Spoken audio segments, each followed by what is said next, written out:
जहाँ सेहत बख्श खुराक की बात की जाती है वहाँ जानवरों के चारे को अक्सर नज़रअंदाज किया जाता है। हम ये बात जानते हैं कि हमारे खुराक में दूध और गोश्त का एक बहुत बड़ा हिस्सा होता है। अगर हमारे जानवरों को अच्छी खुराक नहीं मिलेगी तो हम कैसे एक मयारी दूध या मयारी गोश्त हासिल कर सकते हैं। आज की हमारी वीडियो भी इसी के बारे में है।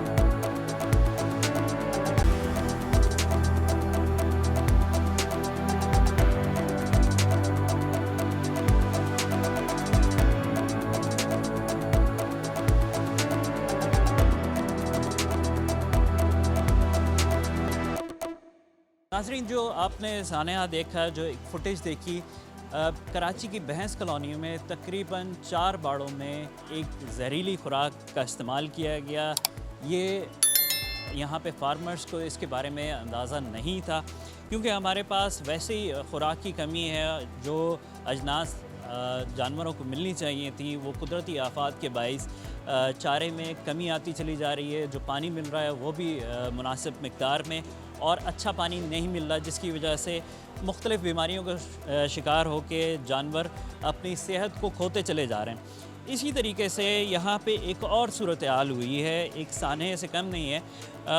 जनाब, ये बताएं कि जो खुराक आप लोग दिया करते थे, चारा भी महंगा हो गया और मुख्तलिफ़ और चीज़ें ऐसी हुई कि अब आप मजबूर हो गए कि आपने अपने जानवरों को जो खुश्क रोटी होती है, जो भूसी टुकड़े की सूरत में होती है, वो आपने खिलाई और उसको आपको ज़ाहिर सी बात है नहीं पता था कि ये जहरीली हो चुकी है या इसके अंदर कुछ ऐसी चीज़ें हो चुकी हैं जिसकी वजह से आपके तमाम जानवर जो है वो बहुत ज़्यादा मुतासर हो जाएंगे।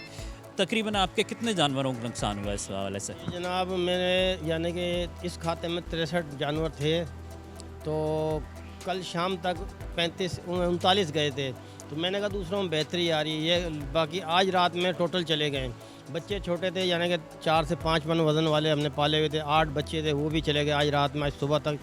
और ये जा रहे हैं और दूसरा हमने इनको काटने के बाद हम बेच नहीं रहे, ना किसी को खिला रहे हैं, हम इनको डम करवा रहे हैं जंगलात में कि भाई ये किसी को नुकसान ना पहुँचे। इसलिए हमने जहाँ लाखों का नुकसान है, ये 15-20 हज़ार को भी हम नहीं देख रहे। अब मसला ये है कि ये सब जो वजूहत है ये टुकड़े की है, और टुकड़े वाले हमसे पैसे इस तरीके से लेते हैं जैसे हीरोइन का कारोबार है। और पैसा लेने का उनका ये है कि हमसे एडवांस लेते हैं। दूसरे नंबर पे रेट वो हमें दे रहे हैं 50 रुपये। पीछे उनकी ख़रीदो फरोख्त है 37-38 रुपये की। एक मन पे वो 500 रुपये हमसे कमा रहे हैं, और उनका हक़ है सफाई करके हमें देना।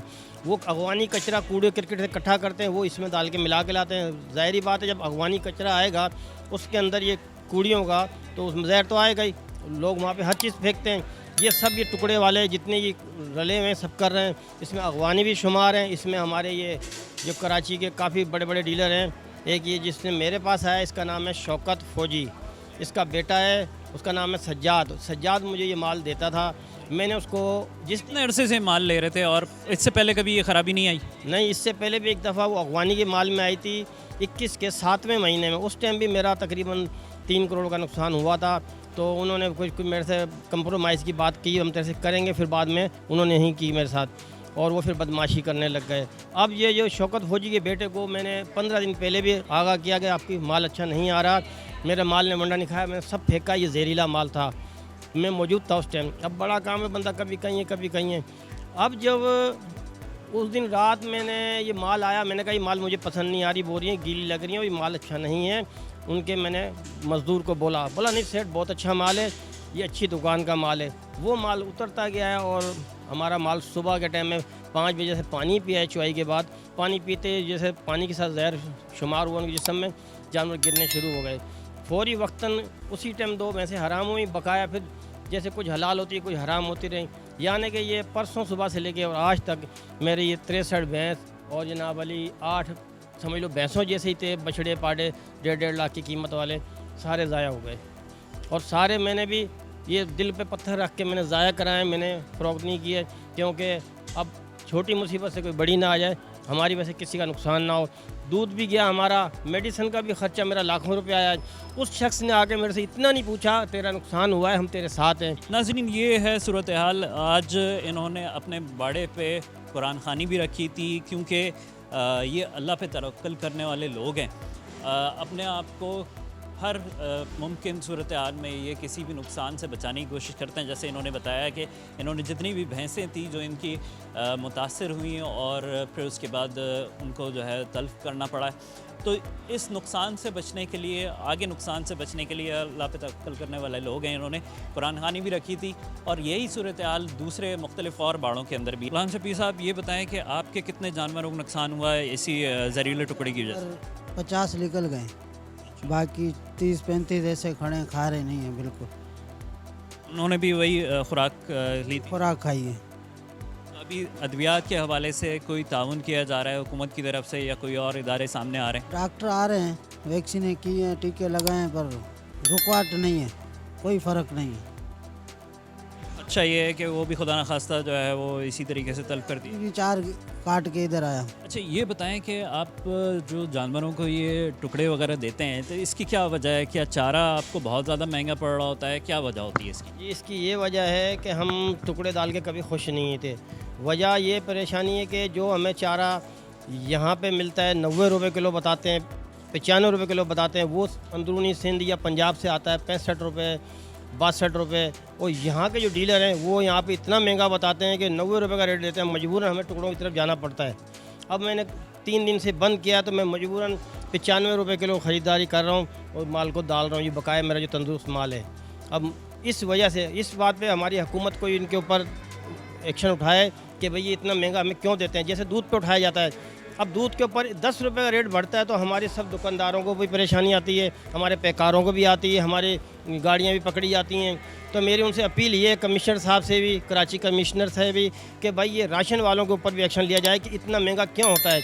अब देखें जी, डॉलर का 2 रुपये रेट बढ़ता है तो ये लोग 200-300 रुपये बोरी पे बढ़ा देते हैं। डॉलर 10 रुपये कम होता है तो ये कभी नहीं घटाता। ये मीटिंग होएगी और नहीं तो इनके रोज़ाना शाम को सिर जुड़ते हैं और महीने के अंदर 4-4 भाव बढ़ते हैं। अब वही पाला हमें 2400 का आ रहा था, 2 महीने के अंदर 3200 रुपये का इन्होंने कर दिया। अब ये बताएं कि ये कहाँ से बंदा पूरा करेगा। नाज़रीन, जहाँ पे आउटपुट के हवाले से एक बड़ी कड़ी नज़र रखी जाती है, कमिश्नर कराची भी जो है इसके ऊपर बड़े मुतहर्रिक नज़र आते हैं, उनकी टीम भी बड़ी मुतहर्रिक नज़र आती है। लेकिन इनपुट के हवाले से जहाँ पे चारे की बात आती है, जब जानवरों को चारा नहीं दिया जाएगा तो उसके बाद उनसे आउटपुट कैसे लिया जा सकता है? आउटपुट के ऊपर सिर्फ अगर नज़र रखी जाएगी और इनपुट के ऊपर नज़र नहीं रखी जाएगी तो ये इंसाफ की बात नहीं होगी।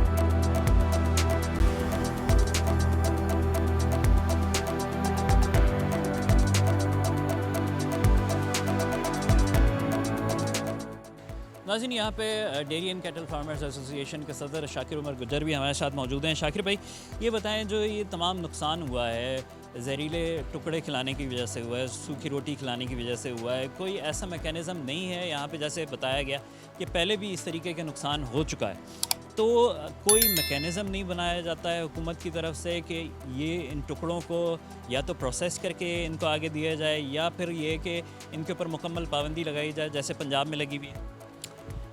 सबसे पहले तो जी बहुत शुक्रिया आपका कि हमारे इस होने वाले बड़े नुकसान पे आप हमारा दर्द बांटने के लिए यहाँ पे आए।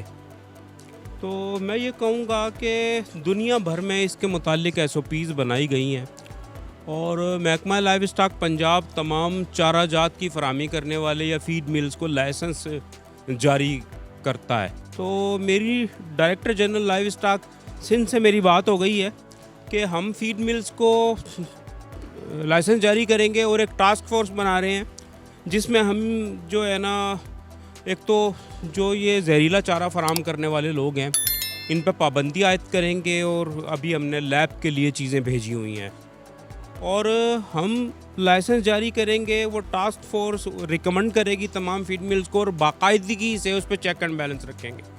तो मैं ये कहूँगा इसमें कि ये बहुत बड़ा नुकसान है। आज मोर्टेलिटी 149 मवेशी की हो गई है छोटे बड़े, जिसमें 114 बड़े जानवर और 35 छोटे जानवर अमवात का शिकार हुए हैं। तो ये बहुत बड़ा नुकसान है। मैं कहूँगा चीफ मिनिस्टर सिंध से कि जी हमारे फार्मर का नुकसान का अजाला करें, बहुत बड़ा धचका है। यकीनन वो सैलाब के बाद सिंध भर को भी देख रहे हैं, तो भैंस कॉलोनी के फार्मर के भी दुखों का अजाला करें। ये बहुत बड़ा नुकसान है जो एक फार्मर बर्दाश्त नहीं कर सकता। जहां मयार के हवाले से बात आती है तो सूबाई मिनिस्टर लाइव स्टॉक अब्दुल बारी पताफी डब्बा बंद दूध के हवाले से क्या राय रखते हैं, अगर ये जानना चाहते हैं तो यहाँ क्लिक कीजिए। अगर आपको ये वीडियो पसंद आई है तो इसको अपने दोस्तों के साथ शेयर करें, लाइक करें, और अगर अभी तक आपने हमारा चैनल सब्सक्राइब नहीं किया है तो इस जैसी और दूसरी वीडियोस देखने के लिए हमारा चैनल सब्सक्राइब करें।